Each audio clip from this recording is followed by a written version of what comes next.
ఒక జింకపిల్ల మేత మేస్తూ మంద నుంచి విడివడిపోయింది. కాసేపటికి దానికి ఒక పులి ఎదురైంది. దాంతో ఒక్కసారిగా భయపడిపోయింది. ఇక జింకను చూడగానే వెతకపోయిన తీగ కాలికి తగిలినట్లుంది అనుకుంది పులి. ఈరోజు దీన్ని ఎలాగైనా తినేయాలి అనుకుంది. భయం కనిపించకుండా, పులిరాజా నేనే మిమ్మల్ని వెతుక్కుంటూ వస్తున్నాను. ఇంతలో మీరే ఎదురుపడ్డారు అని అంది జింక. దానికి ఆశ్చర్యపోయిన పులి అదేంటి అంది.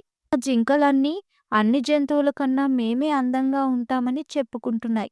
నేను మాత్రం వాటికి పులి నల్లని చారలతో చాలా అందంగా ఉంటుందని చెప్తున్నాను. కానీ అవి వినడం లేదు. అసలు పులి అనే జంతువే మాకు తెలీదు. నువ్వు దాన్ని తీసుకొచ్చి చూపించు. అప్పుడు నమ్ముతాము అన్నాయి. అందుకే మీకోసం వెతుక్కుంటూ వచ్చాను అని చెప్పింది జింక. దాంతో పులి ఈ జింక చాలా అమాయకమైందిగా ఉందే. కోరి మరీ జింకల దగ్గరికి రమ్మంటుందేంటి అనుకుని దానితో పాటు బయలుదేరింది. కాస్త దూరం వెళ్ళాక ఒక చెరువు కనిపించింది. పులిరాజా, మీ అందమైన చారలు ఇంకా బాగా కనపడాలంటే ఆ చెరువులో స్నానం చేసి రండి అంది జింక. ఎలాగో కాసేపట్లో ఆహారం దొరకబోతుంది కదా! సర్లే దాని మాట విందాంలే అని జింక చెప్పినట్లుగానే చెరువులోకి దిగింది పులి.